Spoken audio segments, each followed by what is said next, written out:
আমি চাই বাংলাদেশে অন্তত 5টা সলিড জার্নালিস্টিক মিডিয়া হাউস হোক, এটা পত্রিকা হোক, পোর্টাল হোক, টিভি হোক, হোয়াট এভার হোক।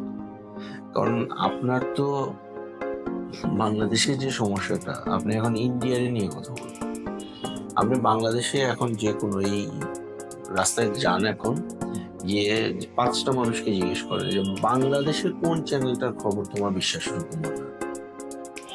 আমার নিজের দেশে নিজের লোকের কাছেই আমার চ্যানেলগুলার বা আমার পত্রিকাগুলোর কোনো গ্রহণযোগ্যতা নাই। হ্যাঁ, আমি ওইদিকে চিন্তা করতেছি আমি ইন্ডিয়ার সাথে ইনফরমেশন ওয়ারফেয়ারের জন্য চ্যানেল করব, ইউটিউব করব, এই করব, সেই করবো। আলটিমেটলি তো আমি বুঝি বললাম, আগে দুর্বলতাগুলো দূর করি, তারপরে আমরা কথা বলতে পারবো যে ইন্ডিয়া কি করবে না করবে। আমাদের দুর্বলতা তো আছে, আমাদের সমস্যা নিয়ে আমাদের পত্রপত্রিকায় রিপোর্ট নেই। তো রিপোর্ট যখন হবে না, যেখানে একটা বিশাল বড় ইনফরমেশন গ্যাপ ক্রিয়েট হবে, তখন Indian media, Burmese media, Chinese media report করবে না? অবশ্যই রিপোর্ট করবে।